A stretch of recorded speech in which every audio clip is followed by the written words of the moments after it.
Thank you very much. Thank you. I'd like to request a moment of silence for the victims and their families, please.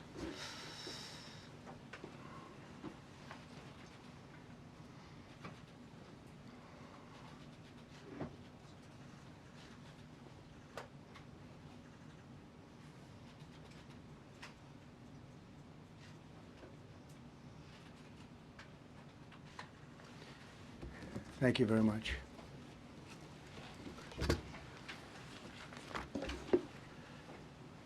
I speak to you this morning in an hour of anguish for our nation.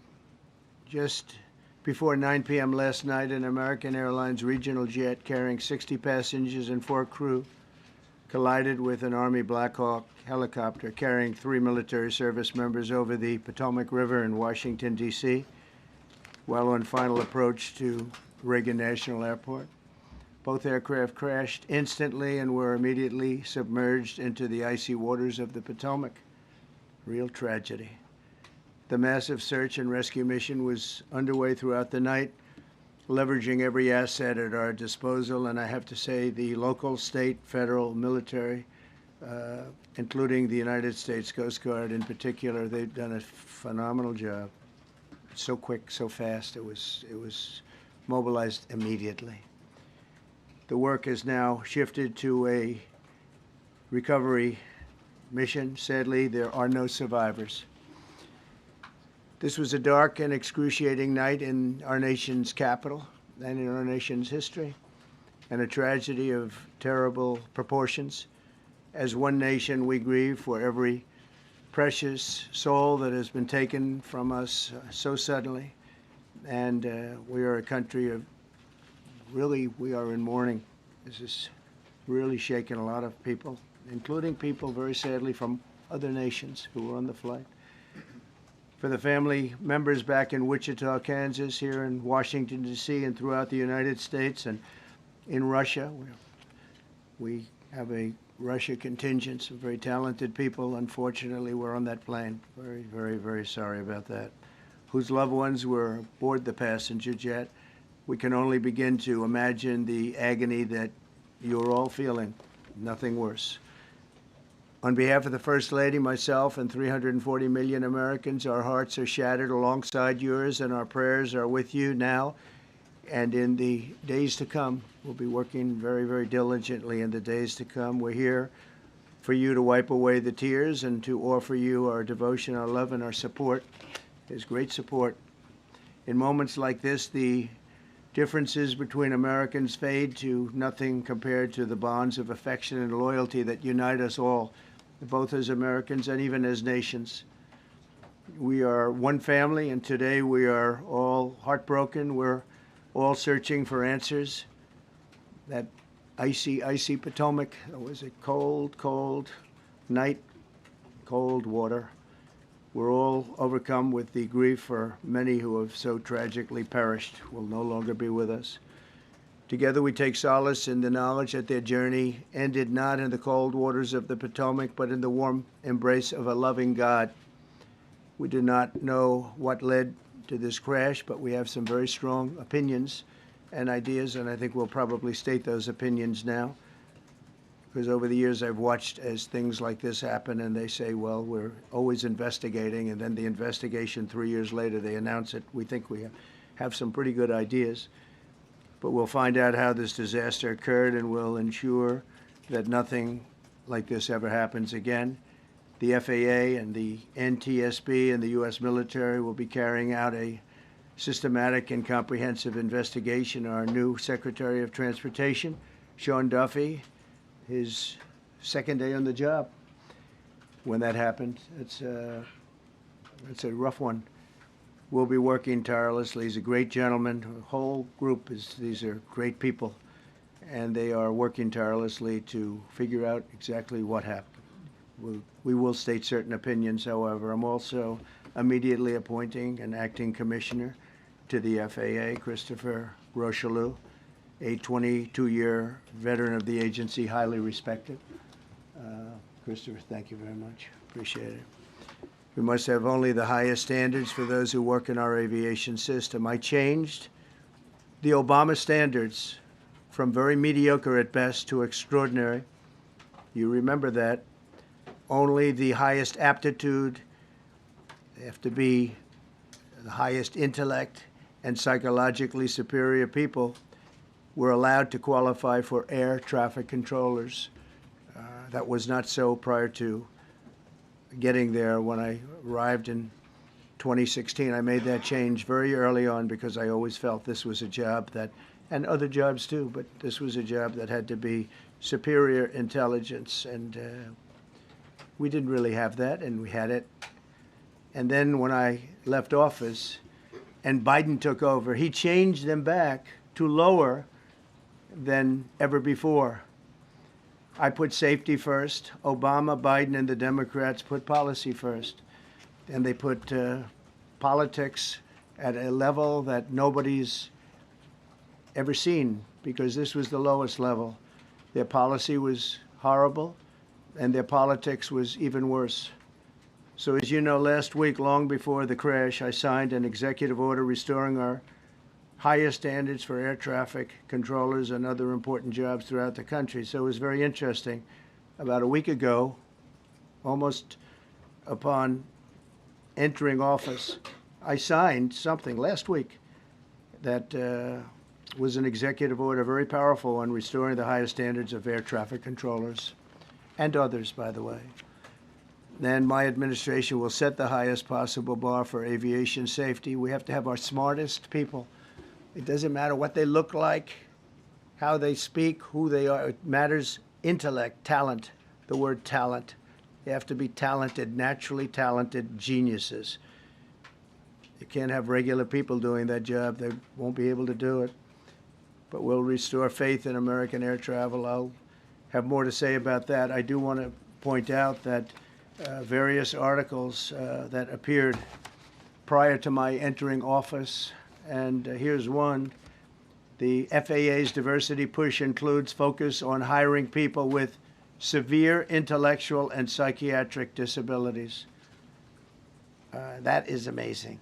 And then it says FAA says people with severe disabilities are most underrepresented segment of the workforce, and they want them in, and they want them, they can be air traffic controllers. I don't think so. This was in January 14th, so that was a week before I entered office. They put a big push to put diversity into the FAA's program. Then another article, the Federal Aviation Administration, this was before I got to office, recently, second term. The FAA is actively recruiting workers who suffer severe intellectual disabilities, psychiatric problems, and other mental and physical conditions under a diversity and inclusion hiring initiative spelled out on the agency's website. Can you imagine? These are people that are, I mean, actually, their lives are shortened because of the stress that they have. Brilliant people have to be in those positions, and their lives are actually shortened, very substantially shortened, because of the stress, where you have many, many planes coming into one target, and you need a very special talent and a very special genius to be able to do it. Targeted disabilities are those disabilities that the federal government, as a matter of policy, has identified for special emphasis in recruitment and hiring. The FAA's website states they include hearing, vision, missing extremities, partial paralysis, complete paralysis, epilepsy, severe intellectual disability, psychiatric disability, and dwarfism all qualify for the position of a controller of airplanes pouring into our country, pouring into a little spot, a little dot on the map, a little runway. The initiative is part of the FAA's Diversity and Inclusion Hiring Plan. Think of that. The initiative is part of the FAA's Diversity and Inclusion Hiring Plan, which says diversity is integral to achieving FAA's mission of ensuring safe and efficient travel. I don't think so. I don't think so. I think it's just the opposite. The FAA website shows that the agency's guidance on diversity hiring were last updated on March 23rd of 22. They wanted to make it even more so. And then I came in, and I assume maybe this is the reason. The FAA, which is overseen by Secretary Pete Buttigieg, a real winner. That guy's a real winner. Do you know how badly everything's run since he's run the Department of Transportation? He's a disaster. He was a disaster as a mayor. He ran his city into the ground, and he's a disaster now. He's just got a good line of bullshit. The Department of Transportation, his government agency charged with regulating civil aviation. Well, he runs it, 45,000 people, and he's run it right into the ground with his diversity. So I had to say that it's terrible. Then it's a group within the FAA, another story, determined that the workforce was too white, that they had concerted efforts to get the administration to change that and to change it immediately. This was in the Obama administration just prior to my getting there. And we took care of African Americans, Hispanic Americans. We took care of everybody at levels that nobody's ever seen before. It's one of the reasons I won. But they actually came out with a directive, too white. And we want the people that are competent.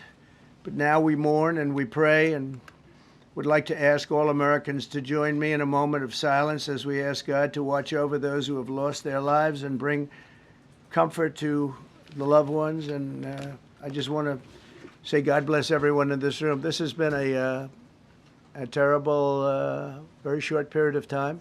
We'll get to the bottom of it. So we all saw the same thing. We've seen it many times. I've had the honor of hearing tapes. Tapes are scary, very scary tapes.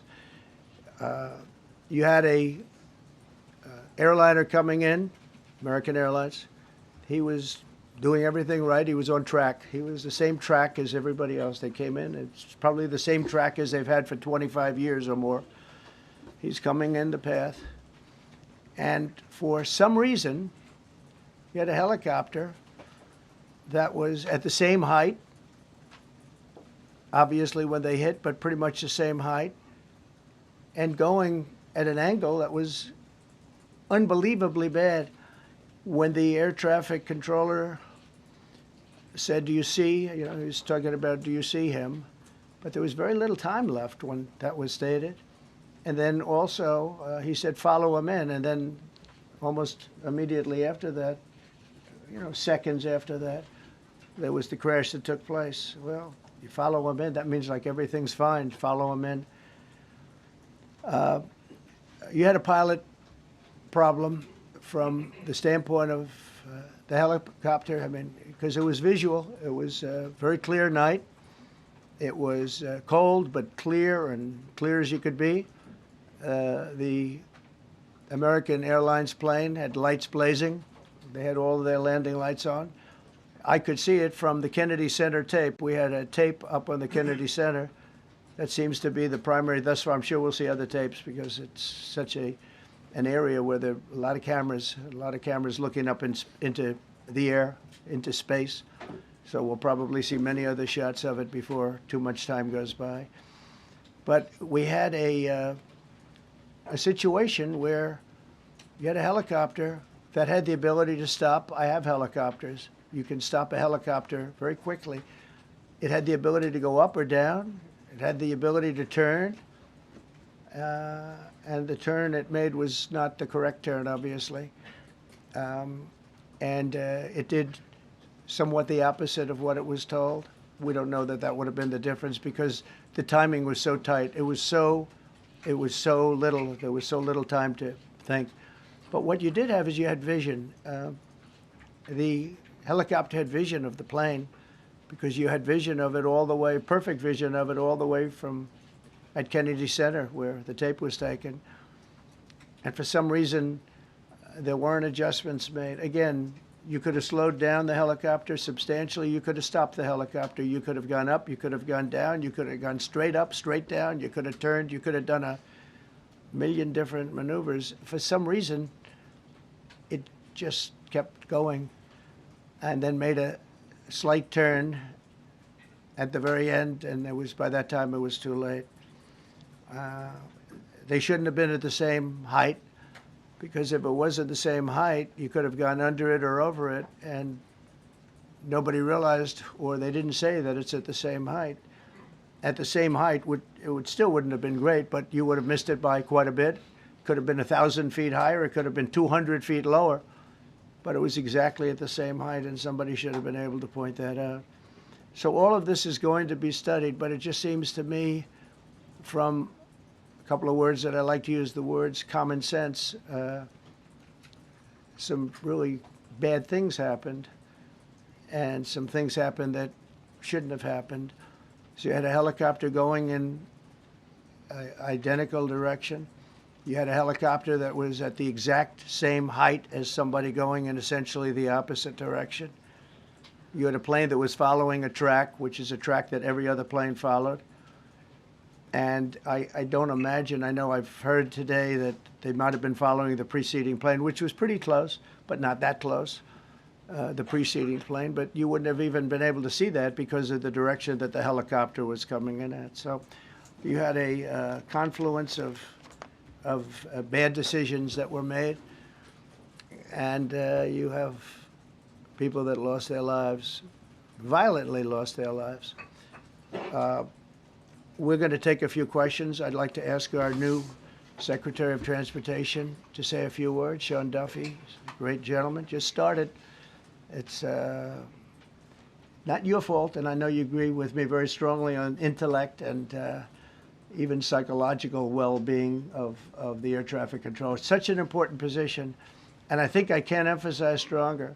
I changed it when I first ran in 2016. I changed it. We had the highest standard that you could have, and then they changed it back. That was Biden, to a standard I read it to you. That was from one of your papers. One of the people in this room actually wrote that.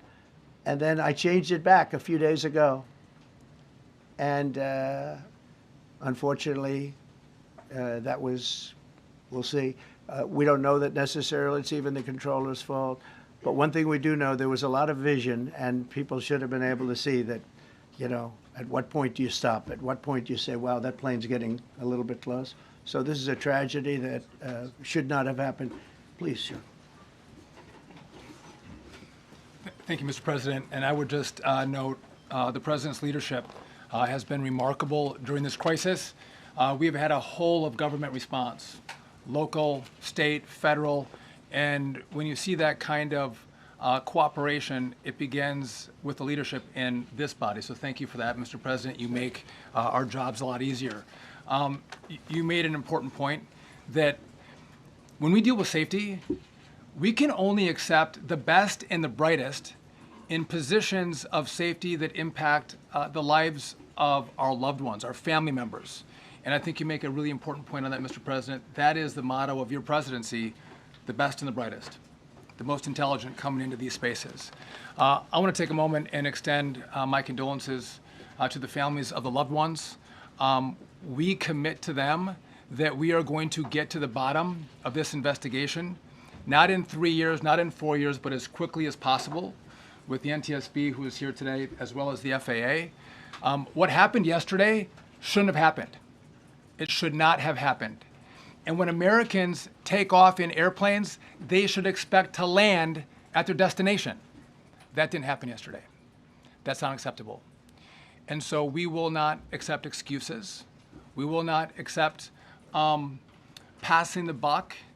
We are going to take responsibility at the Department of Transportation and the FAA to make sure we have the reforms that have been dictated by President Trump in place to make sure that these mistakes do not happen again. And again, I want to thank you for your leadership, Mr. President, and I appreciate the confidence you placed in me. Thank you. Pete, would you like to say something, please? Well, thank you, Mr. President. Again, I want to echo what the Transportation Secretary said about your leadership. From the moment we found out about this, we were in contact with the White House trying to determine exactly what happened. I would echo it as well. No excuses. We're going to get to the bottom of this.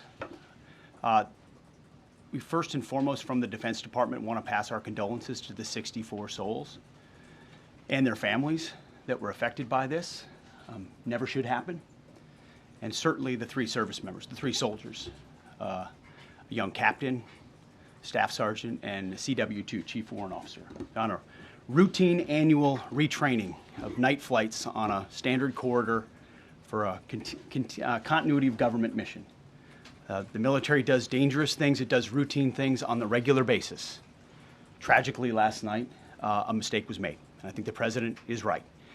There was some sort of an elevation issue that we have immediately begun investigating at the DOD and Army level.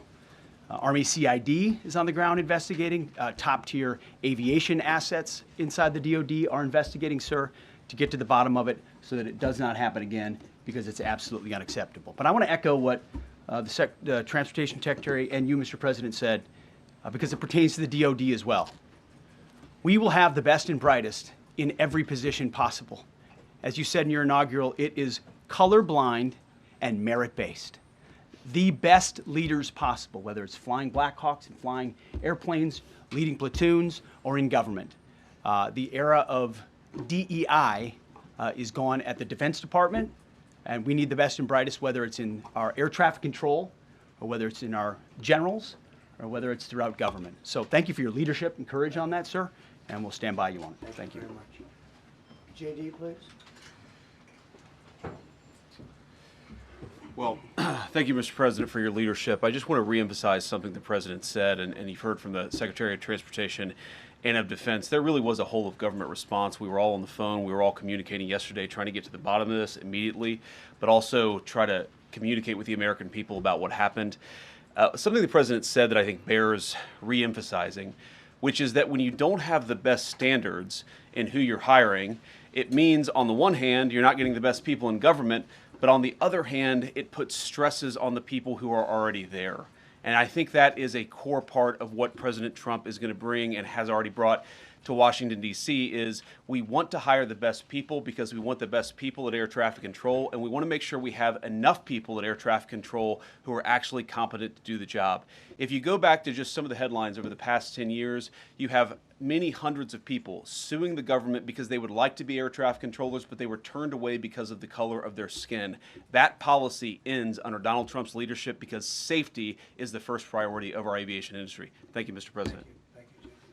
Mr. President, on DEI and the claims that you've made, are you saying this crash was somehow caused and the result of diversity hiring? And what evidence have you seen to support these claims? It just could have been. We have a high standard. We've had a much higher standard than anybody else. And there are things where you have to go by brain power. You have to go by psychological quality. And psychological quality is a very important element of it. These are various very powerful tests that we put to use, and they were terminated by Biden. And Biden went by a standard that's the exact opposite. So we don't know, but we do know that you had 2 planes at the same level. You had a helicopter and a plane. That shouldn't have happened. And we'll see. We're going to look into that, and we're going to see. But certainly for an air traffic controller, we want the brightest, the smartest, the sharpest. We want somebody that's psychologically superior, and that's what we're going to have. Yeah. President. Yeah, please, go ahead. Mr. President, you mentioned at the top of the briefing that there were several Russian nationals on the flight.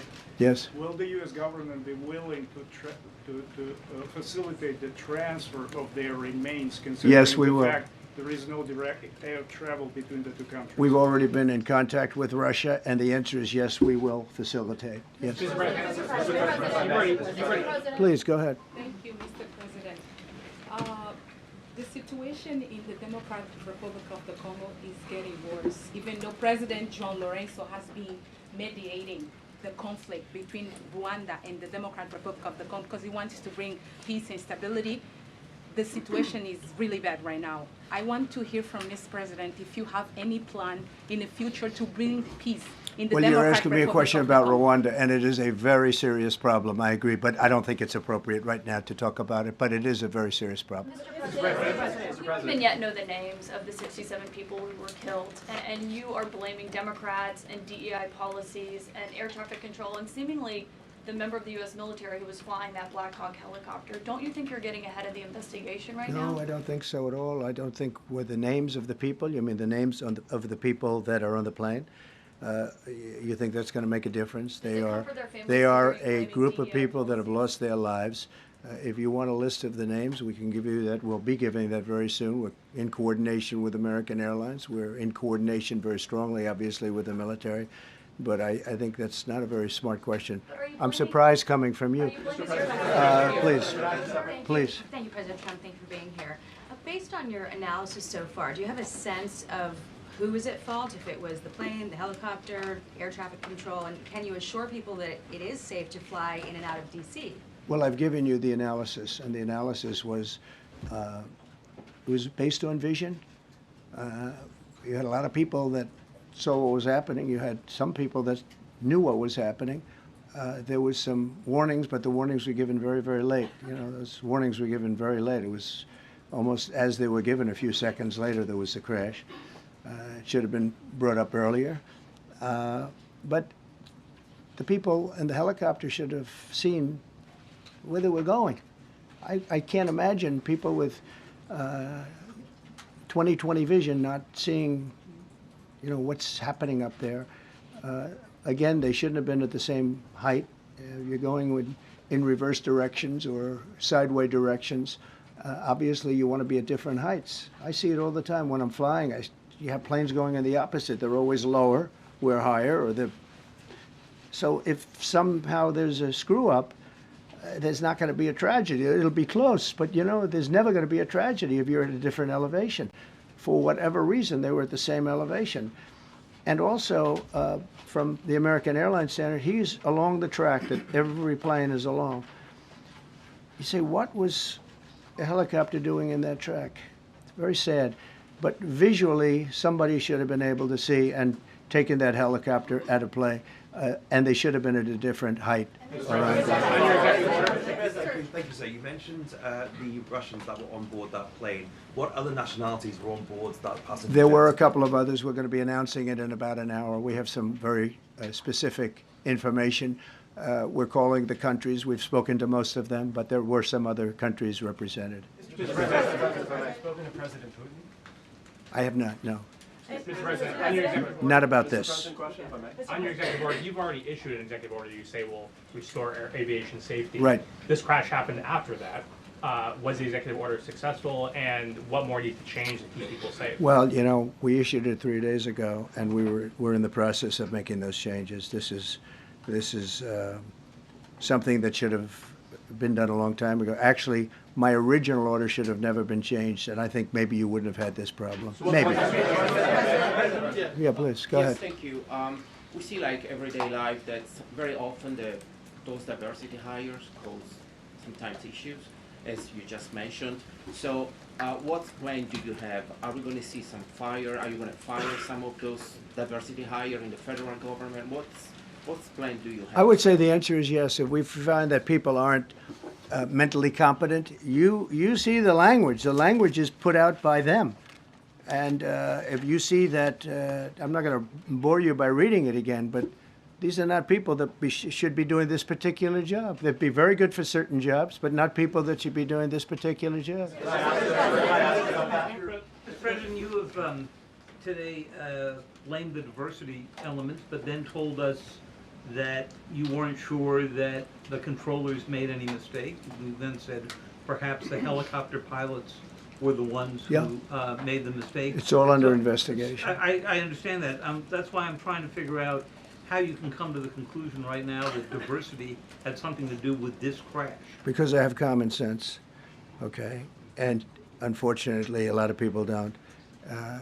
We want brilliant people doing this. This is a major chess game at the highest level. When you have 60 planes coming in during a short period of time, and they're all coming in different directions, and you're dealing with very high-level computer work and very complex computers. And one of the other things I will tell you is that the systems that were built, I was going to rebuild the entire system, and then we had an election that didn't turn out the way it should have. But they didn't build the systems properly. They spent a lot of money renovating a system, spending much more money than they would have spent if they bought a new system for air traffic controllers, meaning the computerized systems. There are certain companies that do a very good job. They didn't use those companies. They used companies that should not have been doing it. No, I think it's very important to understand that for some jobs, and not only this, but air traffic controllers, they have to be at the highest level of genius. Okay. I want to ask you about the ice skaters in a moment because the U.S. Ice Skating Community was affected. But first, if I can, the cited FAA text that you read is real. But the implication that this policy is new or that it stems from efforts that began under President Biden or the Transportation Secretary Pete Buttigieg is demonstrably false. It's been on the FAA's website. Who said that, you? No, it's on the website, the FAA's website. It was there in 2013. It was there for the Take entirety. a look. What I read. It was there for the entirety of your administration, Nice and easy. too. So my question is, why didn't you change the policy during your first administration? I did change it. I changed the Obama policy, and we had a very good policy. And then Biden came in, and he changed it. And then when I came in 2 days, 3 days ago, I signed a new order bringing it to the highest level of intelligence. Okay. It was on the website. Please. Respectfully, it was on the website. Quiet, quiet. Thank you, Mr. Welcome back to the. I'm sorry. You mentioned that a vision was probably the problem that was at issue in this crash. There's been some reports that one of the pilots in the helicopter may have been using night vision equipment. Was there any? I heard that. We don't know. We're going to know that pretty soon. It may change your viewplane if you do have the night vision. So it's very possible that could have happened. That would be maybe a reason why you wouldn't actually see as well as on a clear night. You can see sometimes better without it. Have a couple of more. Mr. President, is it helpful to have your Secretary of Transportation confirmed, and does this intensify your interest in getting other nominees confirmed quickly? Turn it. Go to what? Is it helpful to have your Secretary of Transportation confirmed, and does this intensify your interest in getting other nominees confirmed quickly as well? Well, sure. We want fast confirmations, and the Democrats, as you know, are doing everything they can to delay them. They've taken too long.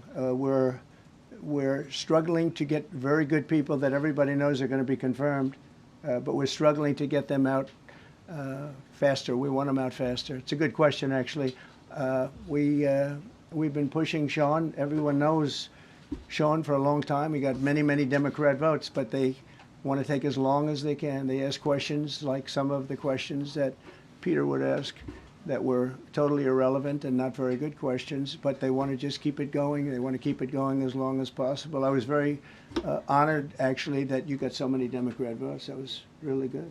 That was really good. When I apply to meet with the families, and second question, is it your impression that military training was done during that time? The what? The training that the helicopter was involved in. Is it anything you can tell us about? You don't know. These are the things that will come up with the investigation. You don't know, but the helicopter obviously was in the wrong place at the wrong time, and a tragedy occurred. Please. Question about No, go ahead, please. Thank you, Mr. President. You've been critical of the current regulations, and you've called for big reforms at FAA. I'm curious, sir. Well, I made the reforms, actually. What is your message? 3 days ago, I made the Yes, reforms. sir. What is your message then to the American public in the weeks and months ahead? Should they feel hesitant to fly? And if you could clarify perhaps something that the Defense Secretary said when he said that this helicopter was on a continuity of government mission?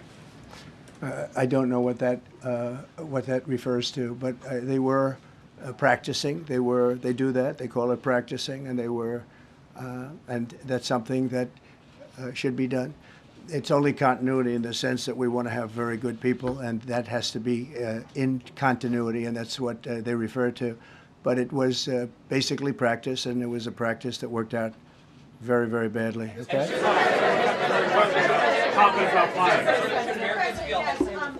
On his question, the first question, should people be hesitant to fly right now? No, not at all. I've not hesitate to fly. This is something that it's been many years that something like this has happened, and the collision is just something that we don't expect ever to happen again. We are going to have the highest level people. We've already hired some of the people that you've already hired for that position long before we knew about this. I mean, long before. From the time I came in, we started going out and getting the best people because I said it's not it's not appropriate what they're doing. I think it's a tremendous mistake. You know, they like to do things and they like to take them too far, and this is sometimes what ends up happening. Now, with that, I'm not blaming the controller. I'm saying there are things that you could question, like the height of the helicopter and the height of the plane being at the same level and going in opposite directions. It's not a positive. But no, we're already hiring people. No, flying is very safe. We have the safest flying anywhere in the world, and we'll keep it that way. Thank you all very much. Thank you very much, everybody. Appreciate it.